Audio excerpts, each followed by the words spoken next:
Have you guys ever watched the Korean drama The Glory? In the show, the drug-addicted heiress, Lee Sarah, the very first thing she does, when she hears the police are summoning her for a drug test, she doesn't call a lawyer. She rushes to bleach her hair and remove her body hair. You might think the writers are exaggerating, but reality is often far more absurd than fiction. The main character we're talking about today is the real-life version of The Glory. She's even more terrifying than Lee Sarah. Not only did she destroy herself, but she also ruined everyone around her, including the once insanely popular Park Yoo-chun, JYJ, TVXQ, Dongbang Shingi. Have you heard of them?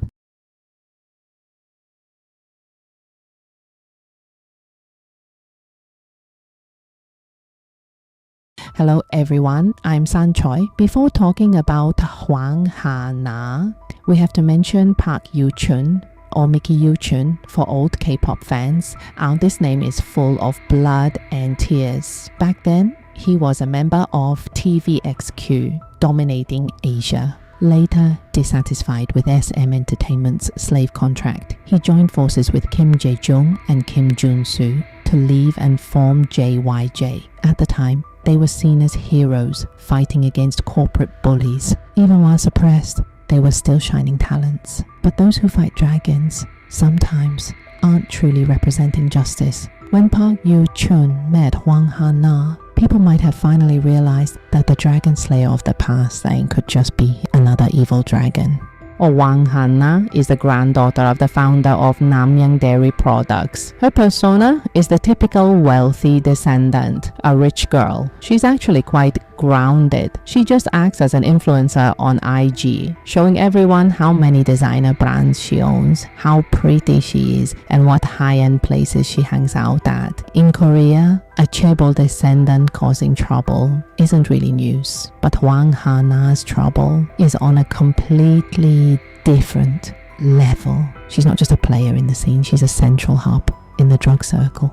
In psychology, there's a concept called the rule of three. Once is an accident, twice is a coincidence, and 3 times is a pattern. Using this concept, it might exactly explain whether she's just a brainless, troublemaking Chaebol heir, or if she's simply purely evil. Of course, we're only talking about a span of roughly 7 years here. The people around her all paid their respective prices. Some paid with their lives, like Park Yoo-chun I mentioned earlier. Some even paid with their actual lives. The people I'm about to mention, I wouldn't exactly call them victims. They just aren't as evil as Hwang Ha-na. But they accepted those temptations and baits, because in reality, they have their own sins and they have to pay the price. But sometimes the price is just way too high. The first incident happened in 2015. There was a university student surnamed Cho. Back then, Hwang Ha-na provided crystal meth for this student to consume. At that time, Hwang Ha-na was only 27 years old. The incident took place in a luxury villa in Seoul.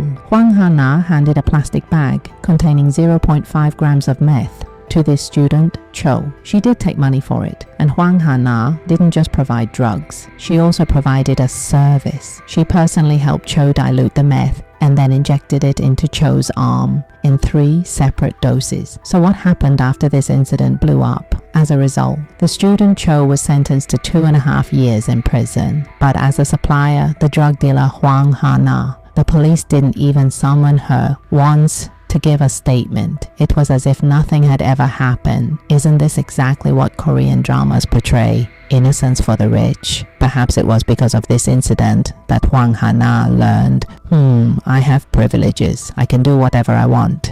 The second case that happened to her was in 2019. The 31-year-old Hwang Ha-na directed the fire at her former fiancé, Park Yoo-chun. Their relationship started with them publicly acknowledging their romance in April 2017 and announcing their engagement. And then in mid-May 2018, they officially announced their breakup. But according to Hwang Ha-na, after they separated, up until early 2019, they were still attached to each other, maintaining a friends with benefits relationship and even doing drugs together. So on April 4th, 2019, the police reinvestigated the previous case. the 2015 case where Hwang Ha-na was suspected of selling drugs because it was exposed that there was privileged shielding involved. Of course, Hwang Ha-na had never been summoned once. Because of this, Hwang Ha-na was arrested, and in order to get a reduced sentence, she gave up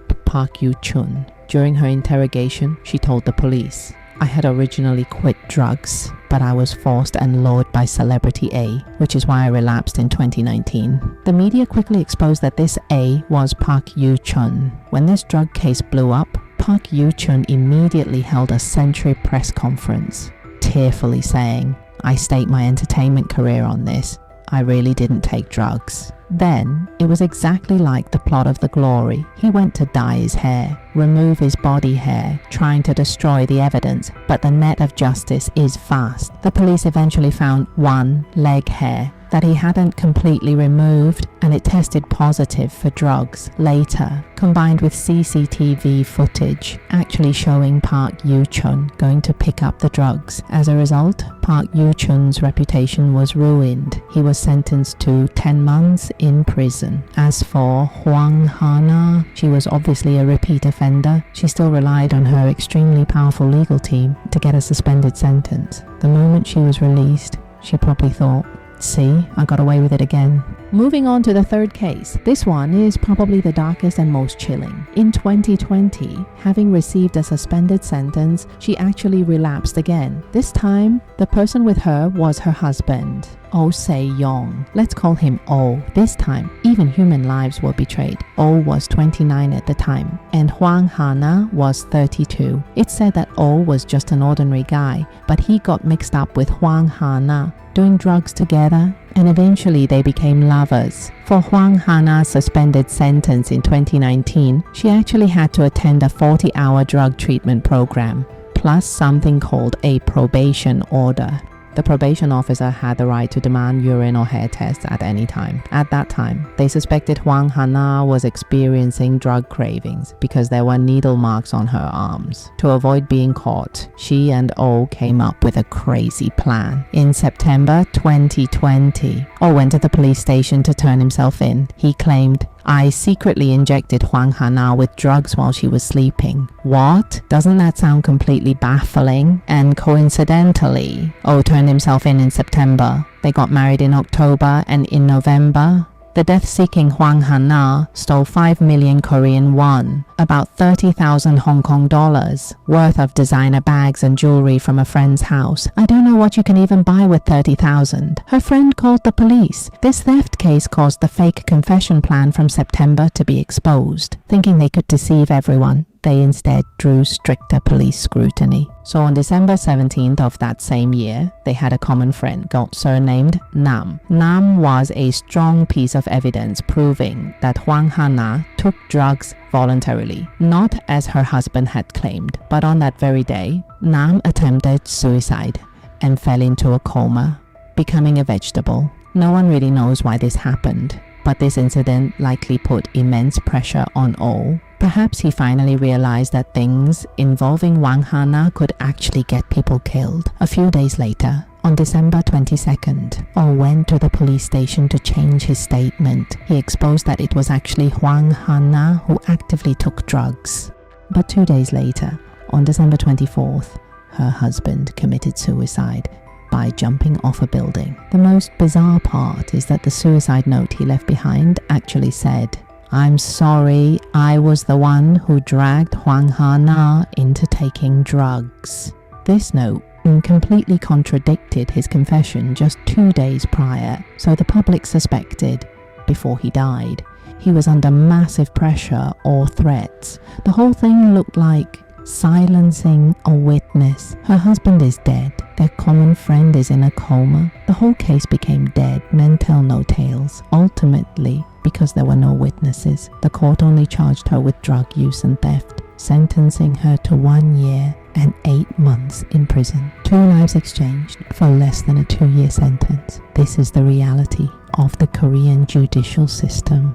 If you think serving 1 year and 8 months in prison would wake Hwang Ha-na up, you are truly naive. In October 2022, she was released, but her so-called staying out of trouble couldn't even last a year. Sure enough, she's even more incorrigible than Stephen from Boys. In July 2023, Hwang Ha-na committed another crime. She was again helping acquaintances inject meth. This time, the police opened an investigation. However, the police only let her wait outside for a summons. Because of this, Hwang Ha-na had enough of a window to execute her next move.